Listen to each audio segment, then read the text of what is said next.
अवल खमद सना इलाही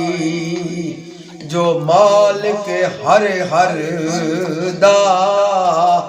उसदा नाम चतारन वाला कदी मैदान ना हरदा जे मैं वेखा बलावले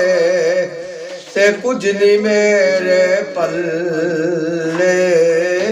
जे मैं वेखा तेरी रहमत वल्ले बल्ले बल्ले बल्ले अदल करे ते थर थर कमन उचिया शाना वाले फजल करे ते बख्शे जावन मैं वर्गे मुकाले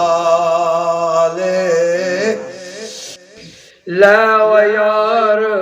हवाले रब दे लाओ यार हवाले रब दे ते मेले नी 4 दिना दे उस दिन ईद मुबारक होसी जिस दिन फिर मिलांगे।